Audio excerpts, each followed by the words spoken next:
Nesse problema aqui agora, que fala sobre operações sobre a circunferência, ele tem um enunciado que nos diz que é para a gente escrever um algoritmo computacional que, dado um valor de raio de uma circunferência de entrada pelo usuário, seja capaz de calcular a área e o perímetro delimitado por essa circunferência.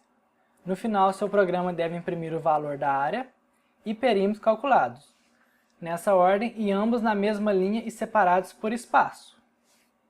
Faça com que os números escritos exibam 4 casas decimais de precisão.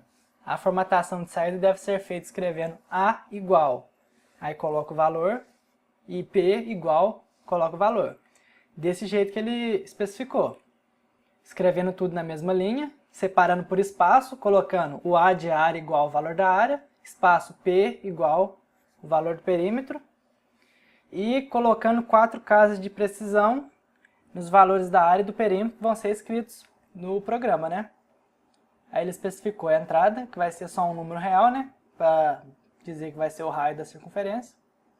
A saída vai ser um número real, que é a área, e um outro número real, que vai ser o perímetro. Só que com essa formatação aqui, né? O exemplo de entrada, ele colocou 1.27, aí a saída, ó, A igual 5.0671, 4 casas decimais, né? E a mesma coisa para o P, que é o perímetro, né? Que deu 7,9796 aqui, com 4 casas decimais.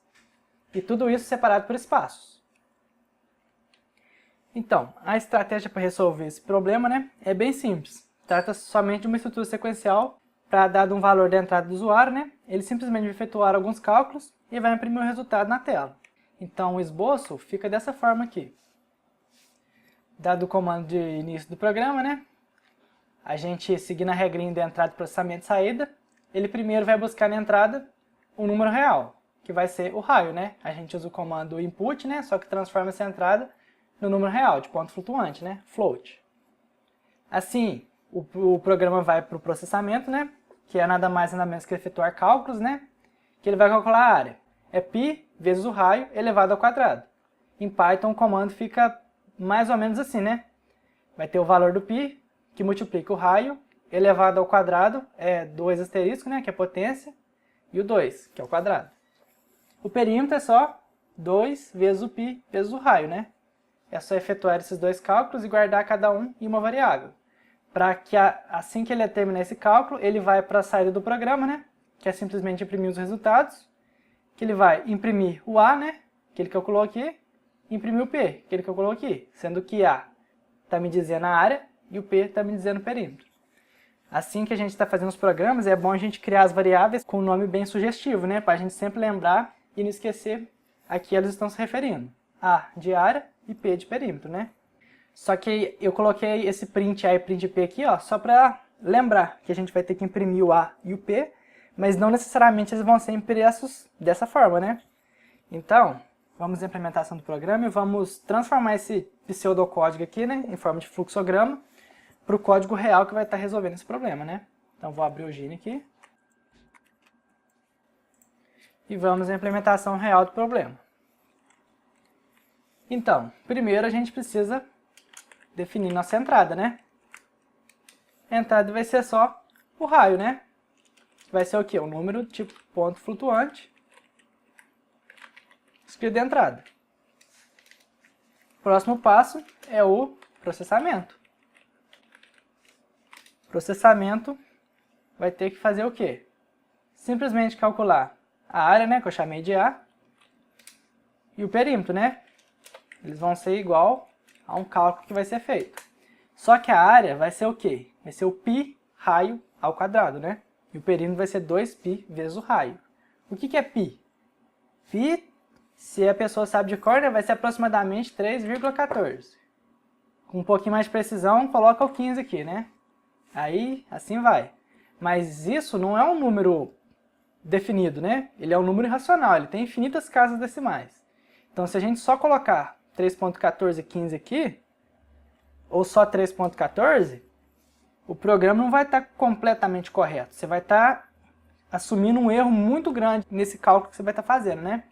Então, para a gente contornar esse problema, em Python, a gente tem a biblioteca de matemática e dentro dela tem o valor com alta precisão do π, né? Então a gente precisa importar antes de tudo, né? Vamos voltar lá para o começo. E vamos importar da matemática, né? From math, import. O que? Importa o pi. Assim que ele importou o pi, a gente só foi no começo e colocou esse comando aqui, né? Ele puxar da biblioteca de matemática, né? Ele vai importar a constante definida lá, que é o pi, né? E essa constante ela tem uma alta precisão.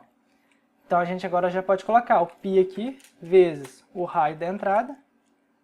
Isso, o raio elevado ao quadrado, né? E o perímetro vai ser o quê? 2 vezes o π vezes o raio. É simplesmente isso o processamento, né? Só fazer esses dois cálculos aqui. Então a gente já pode ir para a saída. Saída vai ser o quê? Vai ser imprimir. Saída é print, né? Entrada é input. Print o quê? Seria print o A, vírgula B, né? Se a gente fizesse isso, ele ia imprimir o A, o vírgula ia dar espaço, e o B não, na verdade o P, né? Ia dar o espaço e depois imprimir o P.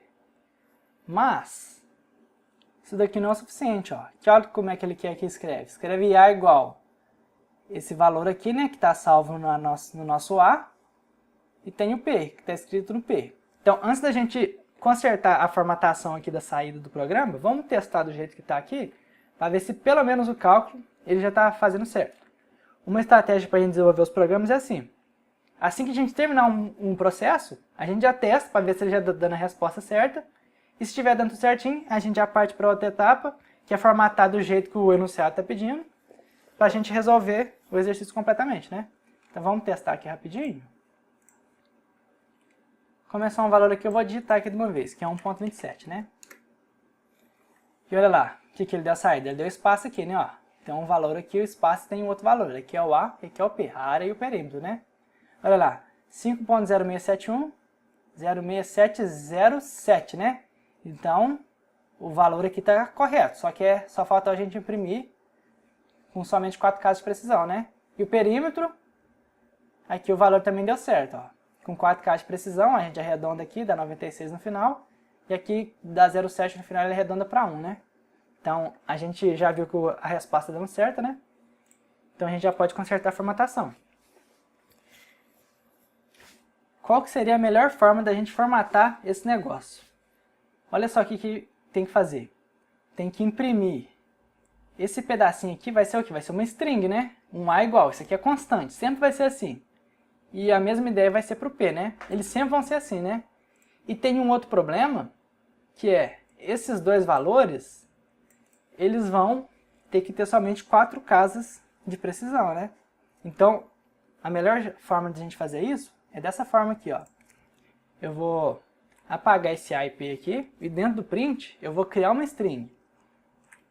Que dentro dela vai ter o A, espaço, igual, espaço, e aqui, vamos colocar uns 3 pontinhos para a gente lembrar que tem que voltar aqui depois. E vou ter o espaço P, né, igual. E aí eu coloco espaço, vai ter um outro valor aqui. A formatação seria mais ou menos assim, né? Só que agora, ao invés da gente colocar essas reticências aqui, a gente tem que colocar o valor. Como que a gente vai colocar o valor? Por ser um número em ponto flutuante e com somente 4 casos de precisão, a gente vai colocar isso daqui, ó, porcentagem ponto 4f. Esse porcentagem ponto 4f diz que nesse espaço que está todo esse porcentagem ponto 4f aqui, ele vai substituir por um número real, né, um número em ponto flutuante, e vai escrever somente 4 casas de precisão aqui, seguindo a regra convencional de arredondamento. Então, é só dar um Ctrl C aqui e colar isso aqui também. Eu coloquei ponto 4 aqui porque são 4 casas de precisão. Se fossem só 2, era só colocar ponto 2f. E assim por diante. Essa aqui é a formatação. Só que quando a gente coloca isso, está faltando dizer para o programa, né, quais são os valores que eles vão substituir. Então, para isso, aqui de fora dessa string dentro do parênteses do print, eu coloco um porcentagem que vai dizer para o computador que eu vou estar substituindo em cada porcentagem ali esses dois valores que eu vou colocar aqui agora. Que eu abro parênteses aqui e coloco A, vírgula B, vírgula P, né, de perímetro. Aí, seguindo a ordem, ele vai fazer assim, ó. Ele vai gerar essa string, né? E vai olhar, ó, aqui tem 1% e alguma coisa. Então, eu vou ter que substituir isso daqui por quem está no A. E esse daqui por quem está no P. Ele substitui seguindo essa ordem, né? O primeiro aqui substitui aqui, o segundo aqui substitui no segundo aqui. Então, agora vamos testar para ver se o nosso programa já está funcionando corretamente.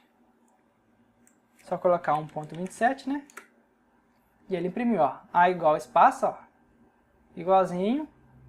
E ele está pedindo ali na formatação de saída, né? Então, programa resolvido, né? Vamos jogar lá no Python Tutor para ver o passo a passo dele, para você ter ideia de como é que isso aqui está sendo executado. Só vir aqui e colocar Start, né? Seleciona Python 3, cola aqui e executa. Primeira coisa que ele executou foi o quê? Importar o PIN da biblioteca de matemática, né? Então ele já criou, ó, uma variável global, né? Uma constante π. Aqui ele está exibindo só 4 casas decimais, mas no computador eu acho que isso daqui está guardado com 20 ou 15 casas de precisão. Vai deixar nosso cálculo bem mais preciso, né? Igual você viu, quando a gente testou o programa, ele imprimiu o número com uma quantidade absurda de casas decimais antes da gente poder tratar e colocar só 4, né? Ele importou o π aqui e está aqui, uma constante definida. Assim ele foi para a próxima linha aqui, né? Ó, próxima linha de código, que é a linha 4, que ele vai receber o raio da entrada. Então ele está aqui esperando aqui embaixo que eu digito o raio, né? Vamos digitar um valor. Vou colocar 3. 3 é número inteiro, mas ele vai pegar como ponto flutuante, né? Ele vai lá e põe 3.0. Agora ele vai calcular a área dessa circunferência, né? De raio 3. Calculou. Deu esse valor aqui. Vai calcular agora o perímetro, né? Deu isso daqui. Na saída ele já vai lá e vai imprimir dessa forma aqui, né? Aqui no Python Tutor ele já colocou 4 casas aqui, mas na memória do computador isso está salvo com uma quantidade bem maior de casas, né? Ele vai imprimir daquele jeito que está pedindo, ó, certinho. A execução era dessa forma. Isso aqui é bem simples, né? E não pode esquecer de como a gente está precisando de uma constante matemática, né? A gente importa ela da biblioteca de matemática usando esse comando aqui. Vou abrir o código aqui de novo. Então, espero que você tenha entendido isso daí.